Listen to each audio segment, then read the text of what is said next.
All right, so today I'm going to show you how to fix this part of your roof right here under the gutter. Not quite sure what it's called. We've had some concern that there might be something that's been going in and out of here. There's been some nibble marks over here, some droppings up there. So I'm just gonna give this a shot today and thought I'd share with you what I ended up doing. So first off, I've heard that copper mesh netting is really good for keeping out rodents. They can't chew through it. And I found this on Amazon for about, I think, $14 or $15. Comes with 36 feet of this 100% copper mesh. Scissors, in case you're wondering, they do have sharp edges. And some gloves. And I think what I'll do here is I'm gonna take some of this, put around this opening here, and I have some screws. I'm gonna push through it. So I've sort of pushed up the lower awning here, and I'm gonna try to get under here so you can see. All of this used to be kind of hanging down. Kind of push it up under this lip right here. And I think what I'm just gonna do is put the mesh right along here. Put this right side up so you can see. It's gonna go right under here. I'm gonna try and screw through here. Keep that up. All I'm trying to do is create enough of a deterrent to keep rodents and other pests out. So I cut off some of the mesh here, and part of what makes this project a little bit difficult is just the angle, and I really don't want anything sneaking in through here. You can actually take this stuff and wad it up and stuff it into smaller gaps. Creates a really good deterrent for rodents and pests. So I'm gonna take this here, it's gonna kind of crumple it up like this, and I can always cut off more if I need to, and stick it up in there. And I think, at least in that section there, and then I'm gonna go ahead and put the rest along the edge here.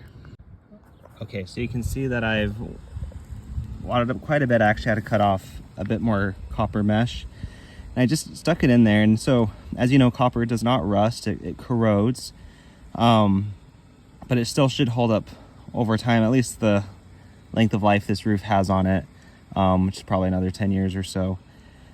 So that'll stop that small gap there. And then it's just a matter of getting this awning piece secured, which I could probably honestly just do some screws and forget the mesh, but there is a little bit of a, sorry, you can't see that.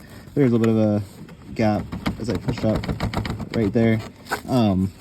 That might be good. The trick's just getting under there, get the screws up in there. So we'll see what we can make happen. So I was gonna use screws, but then I saw this staple here, and I thought, you know, I think they've just sort of fastened up here with staples, and over time it's lost a little bit. Screws might be more secure. I really just don't want to drill holes through here if I don't have to. So I might go grab my staple gun real quick and give it a shot, see if I can just staple this along the top rim here. Okay, so you can see where I put in staples here along the mesh. Funny enough, I just ran out of staples. So what we're gonna do next is we're gonna push this bottom part up underneath, and it's so hard to get under there. You can't really fit many tools under there. So what we're gonna do is good old duct tape.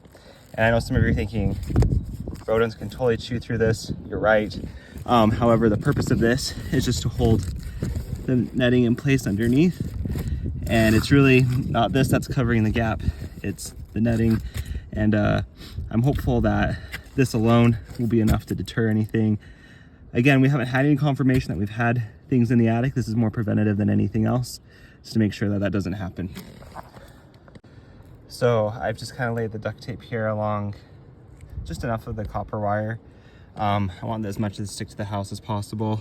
So I'm gonna take this, put it up underneath, and stick it on there. All right, so here you can see all the netting. I went ahead and put another piece of duct tape here up top just for good measure. Last thing I'm gonna do is just take a little bit more mesh netting, stuff it up in there. I think we'll be in good shape. Okay, that's done, and I apologize for the camera angles throughout this. It's a really awkward part of the roof to be on.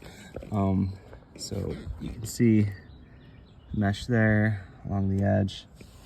Took it down to about there, and then we'll go underneath here. All the way up to there. Maybe you can see that. Flipping around that way. Anyway, let's see how this holds up. Just want to do one more view here so you can see how this looks kind of from far away. Again, I don't personally worry too much about appearance and stuff like this. This is in the back of our house, and no one's really looking up here anyway. And at some point this will probably be replaced, but yeah, overall I'm pretty happy with it. We'll see how it holds up. I'll just be watching it for any movement, if I see things getting shifted around or whatever. And again, please let me know if you have any comments or suggestions in the comments below. I'd love to hear how you might tackle this problem. Thanks.